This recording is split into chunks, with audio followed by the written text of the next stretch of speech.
How to Train Your Dragon, the live action adaptation, is so big it has to be seen on the biggest screen. I'm talking with the star Nico Parker. Thank you so much. What has this reception been like for you already 1 week into theaters?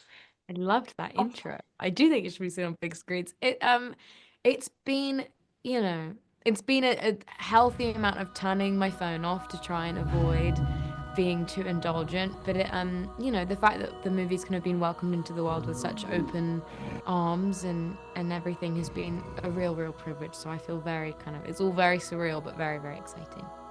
It's so good. I saw it on the big screen and I want to see it again because it's so exciting to watch this movie with this great cast. What was it like working with this cast? I mean, Mason Thames, Gerard Butler, all these great dragon trainees alongside you as well.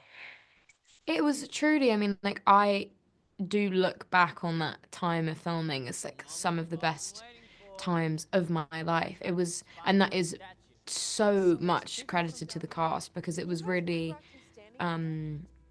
overwhelming how quickly we all got on and how immediately we all, there was just this kind of bond between everyone. It was really special. And to get to have then also got to do this kind of press tour side of it as well with Mason and Jerry and Dean was just so wonderful and so special. And I cannot credit them enough to my sanity through the midst of all of it. It's been really wonderful, and they're all wonderful, and I can't believe that we get to do another one. It's like a dream come true.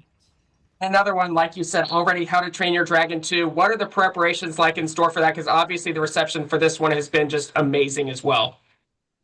I don't know. I don't really. I think that we all were kind of, under the same guise of mindset of like, let's just get this one out, see how this one does, and then we'll see what happens.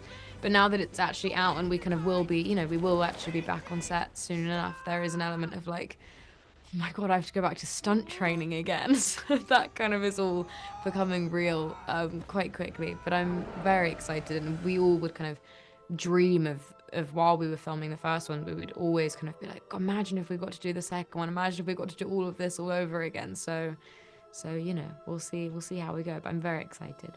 Want to commend you so much for the viral interview that people have seen from you about the hair on obviously your hair, that people were saying, oh, the animated character, your hair is different, but that is no sense. Like there's no sense in those comments that are getting derogatory comments towards you. What about that was so important that you had to make this statement and know, okay, that was an animated character. You could be anyone you want. It doesn't matter the color of your skin, her hair. What about that was so important to get that out for you? I think the thing that for me just felt kind of like essential in speaking about it and not kind of just brushing it under the rug in any regard was just because I feel like that would have meant a lot to me when I was younger to see someone be like, you don't need to, in a world in a society where conforming is kind of the what feels like the necessary thing to do. I think that it's actually really lovely to see someone saying that actually you can be totally yourself and you don't need to change aspects of yourself, and that's perfectly good enough. And so to have got to, say that, and if it means anything to anyone, just the idea of it kind of resonating with any young kid or anything, or anyone really resonating at all, as long as it resonates with one person, that's kind of all you can even dream of. So I don't really, it just felt kind of, that I think I would have appreciated that when I was younger, and the idea that someone else could appreciate it was just essential. You are such an inspiration to young people around the world. Make sure you see How to Train Your Dragon on the biggest screen now in theaters. Thank you so much, Nico. Thank you so much. It was nice to talk to you. You as well. Thank you.